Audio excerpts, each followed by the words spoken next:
Hello hello hello विद्यार्थियों, क्या हाल चाल, कैसी चल रही है पढ़ाई। तो विद्यार्थियों, आज हम लोग पढ़ने वाले हैं बहुत ही इंपॉर्टेंट टॉपिक क्लास 12 फिजिक्स का गॉसेस थ्योरम। लेकिन उससे पहले विद्यार्थियों, हम लोग दो छोटे छोटे से टॉपिक को डिस्कस करेंगे। पहला है हमारा इलेक्ट्रिक फ्लक्स और दूसरा है सॉलिड एंगल। ठीक है, तो पुराने वीडियो को आप लोगों ने देख लिया होगा आई होप। अगर नहीं देखा है तो आप लोग पहले पुराने वीडियो को देखें, उसके बाद इस वीडियो पर आए ताकि आपको सारे टॉपिक्स बढ़िया तरीके से समझ में आए। ठीक है, तो आइए स्टार्ट करते हैं। मेरा नाम है मलिक खान और स्वागत है आप सभी का आपके और हमारे सुंदर से चैनल पढ़ाई विद डीसी में। तो विद्यार्थियों, स्टार्ट करने वाले हम लोग इलेक्ट्रिक फ्लक्स। ठीक है, तो इलेक्ट्रिक फ्लक्स क्या होता है विद्यार्थियों? जैसे कि यहाँ पर हमने एक प्लेट बना के रखी है। ठीक है, ए बी एक प्लेट है हमारे पास और इस प्लेट पर हमने कुछ पॉजिटिव चार्ज रखे हुए हैं। ठीक है, क्या रखे हुए हैं? कुछ पॉजिटिव चार्ज। तो जाहिर सी बात है, अगर पॉजिटिव चार्ज है, ठीक है, तो इलेक्ट्रिक फील्ड जो है वो आउटवर्ड होगी, है ना। इलेक्ट्रिक फील्ड लाइन कैसी होगी? इस चार्ज से आउटवर्ड। ठीक है, हर डायरेक्शन में होगी, इधर भी इधर भी इधर भी इधर भी, है ना। हर डायरेक्शन में होगी ना, इधर भी होगी इधर भी होगी, हर डायरेक्शन में क्या होगी? इलेक्ट्रिक फील्ड लाइंस होगी। लेकिन इलेक्ट्रिक फ्लक्स क्या होता है विद्यार्थियों? अगर हम इस इलेक्ट्रिक फील्ड लाइंस में किसी सरफेस को रखें, ये ग्रीन कलर से हमने एक सरफेस बना के रखी है। ठीक है, इस सरफेस को हम रखें इलेक्ट्रिक फील्ड में। ठीक है, तो इस सरफेस से जितनी लाइन ऑफ फोर्सेस परपेंडिकुलर पास हो रही है ना, जितनी नंबर ऑफ लाइंस, कितनी लाइंस पास हो रही है, यहाँ पर बात करें हम 1 2 3, ये चौथी वाली तो बाहर से जा रही है ना। ठीक है, तो जितनी नंबर ऑफ लाइंस क्या हो रही है, इस सरफेस से नॉर्मली परपेंडिकुलर पास हो रही है, उसी को हम बोलते हैं इलेक्ट्रिक फ्लक्स पाई ई। क्या बोलते हैं? Electric flux phi E. मतलब इलेक्ट्रिक फ्लक्स क्या होगा हमारा? Number of line of forces normally passes through any surface inside the electric field is called electric flux. Clear है विद्यार्थियों? अब इसका फॉर्मूला क्या होता है? Phi E is equal to E vector dot area vector, E vector dot area vector. ठीक है, vector quantity है। ठीक है, अब एरिया कुछ भी हो सकता है। ठीक है, हम यहाँ पर एरिया ए से डिनोट कर सकते हैं, एस से डिनोट कर सकते हैं, जो हम चाहें उस चीज से हम डिनोट कर सकते हैं। ठीक है विद्यार्थियों, अब जैसे ही वेक्टर हम लोग हटाएंगे तो हमारे पास हो जाएगा E dot A cos theta. ठीक है, क्योंकि डॉट प्रोडक्ट है, डॉट प्रोडक्ट में लगता है कॉस थीटा, क्रॉस में लगता है साइन थीटा। हम लोग पुराने वीडियो में भी आपको बता चुके हैं। ठीक है, तो हमारे पास हो जाएगा E dot A cos theta. अब हम बात करें phi E dot A cos theta, इसकी एसआई यूनिट क्या होगी विद्यार्थियों? तो इसकी एसआई यूनिट होगी, इलेक्ट्रिक फील्ड की इंटेंसिटी की यूनिट क्या होती है? न्यूटन पर कूलम, और एरिया की यूनिट क्या होती है? Metre square. तो हमारी इलेक्ट्रिक फ्लक्स की यूनिट क्या हो जाएगी? न्यूटन मीटर स्क्वायर पर कूलम। ठीक है, और डायमेंशनल फॉर्मूला आपको खुद निकालना है, ये आपका होमवर्क है। ठीक है विद्यार्थियों, अब देखिए, जो इलेक्ट्रिक फ्लक्स होता है वो दो टाइप के होते हैं। एक होता है पॉजिटिव फ्लक्स और एक होता है नेगेटिव फ्लक्स। एक होता है पॉजिटिव, एक होता है नेगेटिव। लेकिन ये पॉजिटिव नेगेटिव फ्लक्स केवल और केवल क्लोज सरफेस के लिए वैलिड है। ठीक है, अब क्लोज सरफेस के लिए कैसे वैलिड है? ठीक है, अगर कोई क्लोज सरफेस है, जिसे बात करें हम कहां बताएं, यहां पर बताते हैं। अगर कोई फुटबॉल है, ठीक है, और कोई चार्ज क्यू इस फुटबॉल के अंदर रखा हुआ है, ठीक है, तो इस चार्ज से फील्ड लाइंस कैसे निकलेगी? आउटवर्ड। कैसे निकलेगी? आउटवर्ड।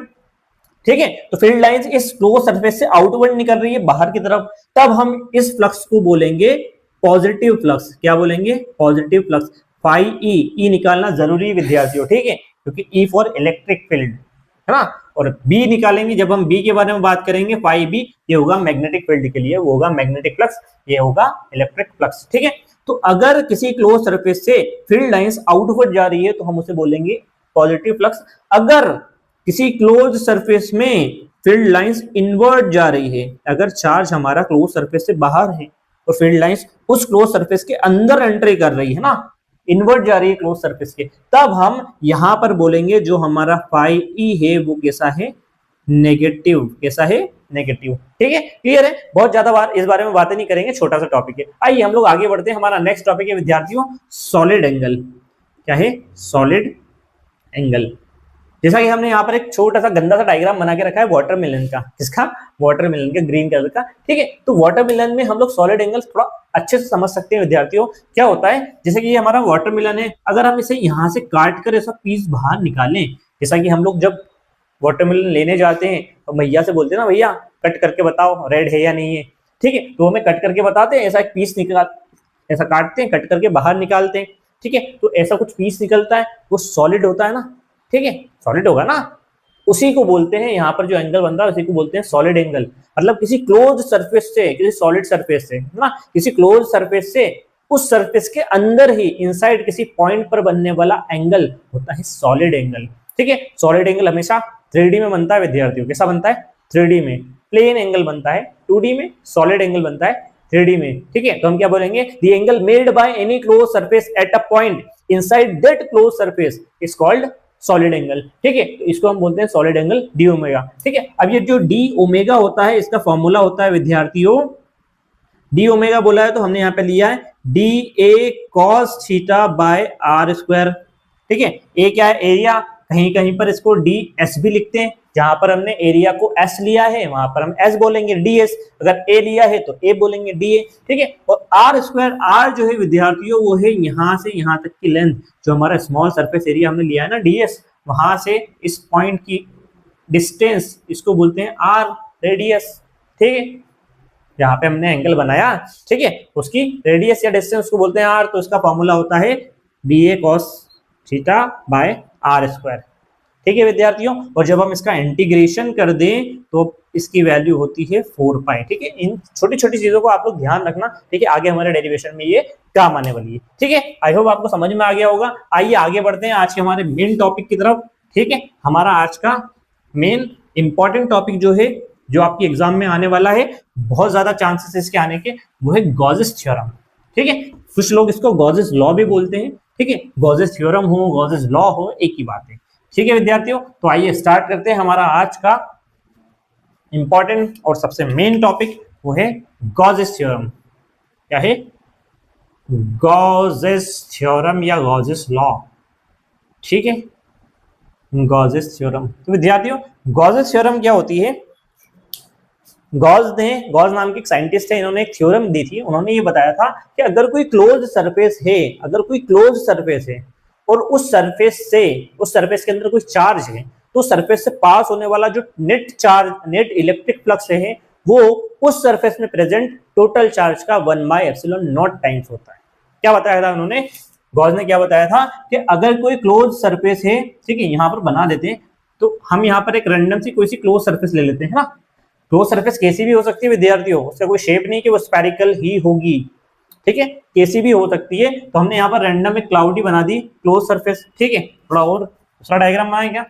ठीक है, ऐसा बना दे कुछ, कितना गंदा बन रहा है। ठीक है, ऐसा डायग्राम बना दिया हमने ये। ठीक है, क्लाउडी सरफेस हमारी, जो क्या है, क्लोज सरफेस। ठीक है, ये हमारी क्लोज सरफेस है। इस सरफेस में ओ पॉइंट पर एक प्लस क्यू चार्ज है। ठीक है, अब चार्ज है तो सरफेस से हर डायरेक्शन में क्या निकलेगा? Electric field lines. ठीक है, उसी को तो हम इलेक्ट्रिक फ्लक्स बोलते हैं कि इस क्लोज सरफेस से कितना फ्लक्स पास हो रहा है। ठीक है, जितनी फील्ड लाइंस पास हो रही है वही हमारा इलेक्ट्रिक फ्लक्स है, अभी पढ़ाया हमने। ठीक है, तो गॉस ने क्या बताया था कि किसी क्लोज सरफेस से पास होने वाला net electric flux phi E जो होता है, वो उस सरफेस में प्रेजेंट टोटल चार्ज के 1/ε0 टाइम्स होता है। क्या बताया था विद्यार्थियों? The net flux passes through any closed surface is equal to the 1/ε0 times of total charge present in that closed surface. ठीक है, क्लियर है? फिर से बताएं आपको डेफिनेशन इसकी, एक्सप्लेनेशन किस टाइप से हमें लिखना है। हम आपको पहले भी कई बार बता चुके हैं, जब भी हम किसी थ्योरम, लॉ, रूल की बात करें, ठीक है, तो हमें लिखना है अकॉर्डिंग टू। जैसे यहां पर बात करेंगे हम अकॉर्डिंग टू गॉसेस थ्योरम, क्या लिखेंगे? According to Gauss's theorem the net flux by E, the net flux passes through any closed surface is equal to the 1/ε0 times of total charge present in that closed surface। ठीक है, ये होगी विद्यार्थियों हमारे Gauss's theorem की theorem, है ना, definition उसकी। अब हम बात करेंगे इसको प्रूफ करने की, कि हमें प्रूफ करना है कि phi E is equal to q/ε0 होता है। ठीक है, तो आइए, हमने क्या करा, एक क्लोज सरफेस ले ली, इसका नाम है एस। इस क्लोज सरफेस के अंदर एक पॉइंट लिया ओ, उस पर एक चार्ज को रख दिया है प्लस क्यू। ठीक है, अब इस चार्ज से यहां पर हमने आर डिस्टेंस ले ली, चार्ज से आर डिस्टेंस पर एक स्मॉल एरिया कट किया ds। ठीक है, एक स्मॉल एरिया कट किया विद्यार्थी हमने ds। ठीक है, दिखाई दे रहा है ना। चलिए, अब इस स्मॉल सरफेस डीएस से इस पॉइंट ओ पर बनने वाला एंगल क्या होगा विद्यार्थियों? सॉलिड एंगल डी ओमेगा, अभी पढ़ा हमने, ठीक है। यहां पर चार्ज से आउटवर्ड हर डायरेक्शन में क्या निकल रहा है? इलेक्ट्रिक फील्ड लाइंस, जिसे हम बोलते हैं इलेक्ट्रिक फ्लक्स, ठीक है। और अगर चार्ज है तो इलेक्ट्रिक फील्ड भी होगी, ठीक है। तो हमने बताया इलेक्ट्रिक फील्ड और इस सरफेस डीएस के बीच में कुछ एंगल है थीटा, है ना। कोई एक एंगल हमने सपोज कर लिया, थीटा कुछ भी हो सकता है, थीटा हो सकता है 0 डिग्री हो, बिल्कुल एक ही लाइन पर हो, ठीक है, कुछ भी हो सकता है, इसलिए हमने यहाँ पर लिख दिया थीटा, ठीक है। थीटा कैन बी एनीथिंग, ठीक है। तो ये हमने बता दिया, यहाँ पर प्लस क्यू चार्ज है, यहाँ पर डीएस स्मॉल एरिया, रेडियस या डिस्टेंस बोले हम आर है, solid angle D omega, intensity of electric field है ई, ठीक है। और पूरी सरफेस का नाम दिया हमने एस, ठीक है विद्यार्थियों। आइए स्टार्ट करते हैं। तो सबसे पहले हम क्या करेंगे, इस स्मॉल सरफेस डीएस से पास होने वाला इलेक्ट्रिक फ्लक्स निकाल लें। क्या निकाल लें? स्मॉल सरफेस डीएस से पास होने वाला इलेक्ट्रिक फ्लक्स। तो अगर हमारी सरफेस कम है ना, सरफेस एरिया कम है, तो उससे पास होने वाली लाइंस भी तो कम होगी ना। अगर हमारा एरिया बड़ा है, ज्यादा एरिया में से ज्यादा फील्ड लाइंस पास होगी तो इलेक्ट्रिक फ्लक्स ज्यादा होगा। एरिया छोटा सा है तो फील्ड लाइंस भी कम पास होगी तो इलेक्ट्रिक फ्लक्स भी क्या हो जाएगा? कम हो जाएगा ना, छोटा सा, ठीक है। तो सबसे पहले हम लोग यहाँ पर निकालने वाले हैं विद्यार्थियों electric flux. Electric flux passes through, electric flux passes through small area या स्मॉल सरफेस भी लिख सकते हो आप लोग, है ना, कोई प्रॉब्लम नहीं है। स्मॉल एरिया और स्मॉल सरफेस डीएस, है ना। देखिए एक चीज का ध्यान रखना, डेरिवेशन करते टाइम हमने आपको हर बार स्टेटमेंट लिखवाए हैं, आपको भी अपनी एग्जाम में स्टेटमेंट्स लिखने हैं, ठीक है, वरना मार्क कट जाएंगे, ठीक है। अब हमने लिख दिया यहाँ पर electric flux passes through small surface या स्मॉल एरिया डीएस। आइए निकालते हैं। क्या फॉर्मूला बताया अभी हमने आपको इलेक्ट्रिक फ्लक्स का? 5E। तो इलेक्ट्रिक फ्लक्स छोटा सा है, ठीक है, कम है, तो डी लगा दिया हमने। जब जब डी की बारे में बात करें हम, डी लिखे मतलब क्या?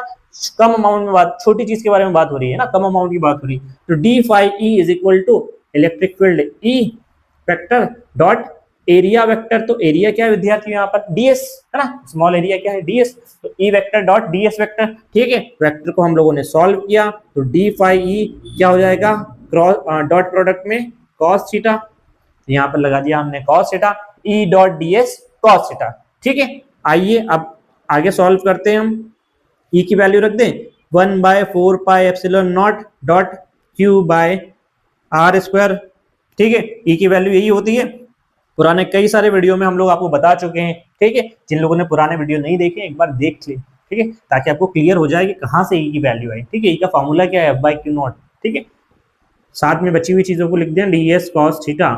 अब विद्यार्थियों ध्यान से देखो यहाँ पर ds cos theta upon R square, ds cos theta upon R square अभी थोड़ी देर पहले बताया था। ds cos theta upon R square क्या होता है? d, इसको मार्क कर दें, ds cos theta upon R square. ये वाली वैल्यू किस चीज की थी? अभी किया थोड़ी देर पहले, किसकी थी? Solid angle D omega. इसको हम लिख सकते हैं डी ओमेगा, ठीक है। तो ये हमने लिखा D phi E is equal to 1/4 pi epsilon naught dot Q dot D omega, ठीक है। इसकी वैल्यू क्या हो गई? D omega. यहाँ पर बता दे हम, है ना, कि D S cos theta by R square की वैल्यू क्या होती है? डी ओमेगा, है ना, अभी पढ़ा हमने थोड़ी देर पहले, ठीक है विद्यार्थियों, क्लियर है। तो हमारे पास 5E आ गया, स्मॉल सरफेस से पास होने वाला 5E इलेक्ट्रिक फ्लक्स होता है इतना। अब हमें पूरी सरफेस का निकालना, होल सरफेस, तो क्या कर देंगे? इंटीग्रेशन, सिंपल, ठीक है। क्या कर देंगे विद्यार्थियों? इंटीग्रेशन, ठीक है। तो यहां पर लिखें, यहां पर लिखते हैं now electric flux passes through whole surface S. पूरी सरफेस क्या है हमारी? एस। एस से पास होने वाला इलेक्ट्रिक फ्लक्स निकालना है, ठीक है। तो इंटीग्रेशन कर दें इसका, डी फाई ई का। तो इंटीग्रेशन किसका हो जाएगा? इस पूरे का। क्या हो जाएगा? 1/4 pi epsilon naught dot Q dot D omega, ठीक है विद्यार्थियों, क्लियर है। चलिए इंटीग्रेशन करें तो यहाँ पर कुछ नहीं है तो क्या है? 1। इसका कोई नहीं होता, उसका 1 होता है, ठीक है। चलिए तो इंटीग्रेशन करेंगे फाई ई के रिस्पेक्ट में 1 का, तो हमारा आंसर क्या आएगा विद्यार्थियों? फाई ई प्लस का सी, फाई ई प्लस का सी। अब सी क्यों लगा रहे हैं हम साथ में? ये कमेंट बॉक्स में आप लोग बताइएगा कि यहाँ पर इंटीग्रेशन करने पे हमने सी क्यों लगाया, ठीक है। सी क्या है? कांस्टेंट है, ठीक है। यहाँ पर बात करें हम तो 1/4πε0 तो कांस्टेंट, क्यू भी कांस्टेंट, इंटीग्रेशन किसका होगा विद्यार्थियों, केवल ओमेगा के रिस्पेक्ट में 1। ठीक है, चलिए यहाँ पर बात करें हम phi E plus C is equal to 1/4πε0 थोड़ी देर पहले हम आपको बता चुके हैं इंटीग्रेशन ऑफ डी ओमेगा की वैल्यू क्या होती है ना। इंटीग्रेशन ऑफ डी ओमेगा की वैल्यू क्या बताई थी आपको, 4π, और साथ में क्या लगेगा, कांस्टेंट सी। ठीक है, अब ये सी क्यों यूज कर रहे हैं हम दोनों जगह पर, ठीक है, ये अगर आपको इंटीग्रेशन आता होगा ना तो आप बता दोगे इसको। ठीक है, और अगर नहीं समझ में आ रहा है कमेंट बॉक्स में आप लिखिए, हम डिफरेंस बताएंगे कि सी कहां पर लगाना है तो कहां पर नहीं लगाना है, किस इंटीग्रेशन में सी लगाना है, किस इंटीग्रेशन में सी नहीं लगाना है। जैसे इसके पहले वाले डेरिवेशन में हमने वर्क डन वाले में, टॉर्क वाले में इंटीग्रेशन किया था, वहां पर हमने सी का यूज नहीं किया था। क्यों नहीं किया था, यहाँ पर क्यों कर रहे हैं। ठीक है, डिफरेंस है ना दोनों इंटीग्रेशन में, तो क्या डिफरेंस है ये आप कमेंट बॉक्स में बताएंगे, वरना आप कमेंट बॉक्स में अपना डाउट लिखिए, हम आपको डिफरेंस बताएंगे। ठीक है, ये सी से सी हमारा कैंसिल हो जाएगा विद्यार्थियों, क्या बचेगा, phi E is equal to 1/4πε0 dot Q dot 4π, 4π से 4π कैंसिल, तो हमारे पास जो आंसर बचा वो बचा Q/ε0, और यही हमें प्रूफ करना था, है ना, यही हमें प्रूफ करना था। It is phi E is equal to Q/ε0, यही तो हमारी गॉसेस थ्योरम थी। ठीक है, तो हमने प्रूफ कर दिया है। आप लोग पॉज करें वीडियो को और बढ़िया तरीके से इसको उतार लीजिए, बहुत ही इंपॉर्टेंट टॉपिक है। ठीक है, बहुत ही इंपॉर्टेंट टॉपिक है विद्यार्थी, पॉज करके आप इसको उतार लीजिए। ठीक है, हम लोग आगे बढ़ने वाले हैं। अब इसके कुछ केसेस हैं, है ना, इसके कुछ केसेस हैं जो हमें देखने हैं। ठीक है, ठीक है, तो फर्स्ट वाला केस ये जो हमने पढ़ा गॉसेस थ्योरम, यही इसका फर्स्ट केस है। ठीक है, जिसमें चार्ज जो है वो कहां पर है, कहां पर है, हमारी जो क्लोज सरफेस है उसके अंदर है, और कितने चार्ज है, सिर्फ एक चार्ज है। कितने चार्ज है, सिर्फ एक चार्ज है। लेकिन अगर केस नंबर फर्स्ट की बात करें हम, केस फर्स्ट, ठीक है, केस फर्स्ट ये बोलता है कि अगर इसमें n नंबर ऑफ चार्जेस हो, ठीक है, ये हमारी जो क्लोज सरफेस है इसके अंदर जैसे अभी चार्ज था केवल एक, अब अगर एक से ज्यादा चार्ज हो, Q1 भी हो, Q2 भी हो, Q3 भी हो और Qn भी हो, है ना, 1 2 3 4 5 6 करते करते करते करते Qn नंबर ऑफ चार्ज तक चला जाए, तब इससे पास होने वाला नेट फ्लक्स क्या होगा, क्या तब भी नेट फ्लक्स यही होगा, बिल्कुल नहीं।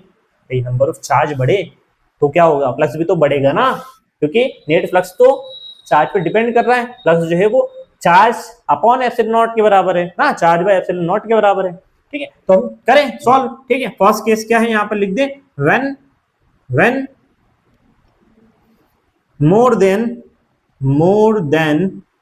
one charge are present inside the surface, है ना, inside the surface मतलब क्लोज सरफेस की बात कर रहे हैं, तब क्या होगा, तब हमारा फाई ई हो जाएगा विद्यार्थियों। क्या बोला है गॉस ने कि जो भी चार्जेस होते हैं, जो भी नेट चार्ज है उसका 1/ε0। ठीक है, तो नेट चार्ज पहले था Q, सिर्फ एक चार्ज था, अभी कितने चार्जेस है, अभी चार्जेस है Q1 plus Q2 plus Q3 plus dot dot dot कहां तक है, Qn तक, ये है नेट चार्ज उस सरफेस का बाय ε0। ठीक है, तो ये हो गया हमारा नेट फ्लक्स। ठीक है, जब n नंबर ऑफ चार्जेस हो किसी सरफेस में, तब उससे पास होने वाला नेट फ्लक्स कितना होगा विद्यार्थियों, इतना होगा। ठीक है, क्लियर है, आई होप आपको बात समझ में आ रही होगी। ठीक है, इसके बाद सेकंड केस हमारा, ठीक है, सेकंड केस आपको बताते हैं, इधर वाला आपने नोट कर लिया होगा, आई होप इसको भी मिटा देते हैं। ठीक है, सेकंड वाला केस करते हैं। ठीक है, डायग्राम में मिटा देते हैं। ठीक है, चलिए इधर करते हैं हम लोग केस नंबर सेकंड। ठीक है, केस 2। ठीक है, केस 2 में क्या बोला है कि if charge is present outside the surface, ना, सरफेस से बाहर की तरफ हो, अगर हमारा चार्ज सरफेस के अंदर ही ना हो, सरफेस से बाहर हो, तब क्या होगा। ठीक है, करके देख लेते हैं, ये हमारी सरफेस। ठीक है, अब हमने चार्ज यहाँ की जगह यहाँ पर रखा, यहाँ पर हमारा पॉइंट O और इस पर हमने चार्ज रखा प्लस Q। अब इस सरफेस से पास होने वाला नेट फ्लक्स क्या होगा। ठीक है, करके देखते हैं, यहाँ से हमारे फ्लक्स निकल रहे हैं कुछ इस तरीके से। ठीक है, एरोज बना देते हैं डायरेक्शन के लिए, समझ में आए? नहीं, फ्लक्स तो हर डायरेक्शन में जा रहा है, लेकिन हमें तो सिर्फ इस सरफेस से पास होने वाला फ्लक्स देखना है ना विद्यार्थियों। ठीक है, कि इस सरफेस से कितना फ्लक्स जो है वो पास हो रहा है। ठीक है, क्लियर है? चलिए, अब यहाँ पर हमने देखा है कि स्मॉल एरिया हमने लिया है ds1 और यहाँ पर एक एरिया लिया है इतना ds2। ठीक है, लेकिन नंबर ऑफ लाइंस पास बराबर हो रही, जितनी यहाँ से क्रॉस होके जा रही है उतनी यहाँ से, है ना, सेम सरफेस है। ठीक है, तो यहाँ से पास होने वाला कुछ फ्लक्स होगा फाई E1 और यहाँ से होगा फाई E2, फाई E1 या फाई E2, नहीं, फाई E और ये भी होगा फाई E। क्यों? क्योंकि नंबर ऑफ लाइंस तो बराबर पास हो रही है ना विद्यार्थियों। फाई E1 E2 नहीं लिखना हमें लिखना फाई E और ये भी है फाई E, है ना। सिर्फ डायरेक्शन चेंज है, ये इनवर्ट जा रहा है सरफेस में और ये सरफेस से आउटवर्ड, लेकिन क्वांटिटी तो बराबर है ना, नंबर ऑफ फील्ड लाइंस तो बराबर है। ठीक है, चलिए निकालते हैं। तो यहाँ पर निकाले हम phi E net flux passes through close surface जो होता है वो किसके बराबर होता है, टोटल चार्ज जो हमारा है Q उसके एप्सिलॉन नॉट के। ठीक है, तो ये होता है। अब देखिए, पहले हम बात करें यहाँ पर, हम इसको बोल दें फाई इनवर्ड और आउटवर्ड। तो यहाँ पे बात करें हम फ्लक्स इनवर्ड टू सरफेस, है ना, flux inward to surface, surface के अंदर जाने वाला फ्लक्स देखें हम। तो यहाँ पर हमारा फाई E जो है वो हो जाएगा negative Q by epsilon not, ना, चार्ज तो हमारा एक ही है, और फ्लक्स क्या हो जाएगा नेगेटिव। थोड़ी देर पहले हमने आपको बताया था विद्यार्थियों, आपको अगर याद हो तो, कि अगर किसी सरफेस के इनवर्ट अगर फील्ड लाइन जा रही है तो फ्लक्स को कैसा लेंगे, नेगेटिव। तो यहाँ पर हो जाएगा हमारा नेगेटिव, किसके लिए, इनवर्ट के लिए। वैसे ही हम निकालें flux outward to surface, surface से बाहर की तरफ फ्लक्स निकालेंगे तो हमारा फाई E फ्लक्स कैसा हो जाएगा, positive Q by epsilon naught. ठीक है, अब इनवर्ड या आउटवर्ड हमें निकालना है, नेट फ्लक्स या टोटल फ्लक्स। तो net flux through surface, net flux through surface क्या हो जाएगा विद्यार्थियों, हमारा phi E is equal to ये प्लस ये, यहाँ पर लिखा हमने Q by epsilon naught plus Q by epsilon naught, इससे ये कैंसल, तो नेट फ्लक्स हमारा आया 0। ठीक है, नेट फ्लक्स हमारा क्या आया विद्यार्थियों, 0। इसका मतलब क्या हुआ कि अगर कोई चार्ज किसी क्लोज सरफेस से बाहर रखा हुआ है तो उस चार्ज से निकलने वाली फील्ड लाइंस उस सरफेस को जब पास करेगी तो नेट फ्लक्स होगा 0। आई होप आपको ये पूरा वीडियो अच्छे समझ में आ गया होगा। नहीं आया आप लोग कमेंट बॉक्स में अपने डाउट पूछिए, हम बढ़िया से आपके डाउट्स को क्लियर करेंगे। ठीक है, तो आज के लिए इतना ही, जल्दी से मिलते हैं अपने नेक्स्ट वीडियो में। तब तक के लिए आप लोग पढ़ाई करते रहिए। Best of luck.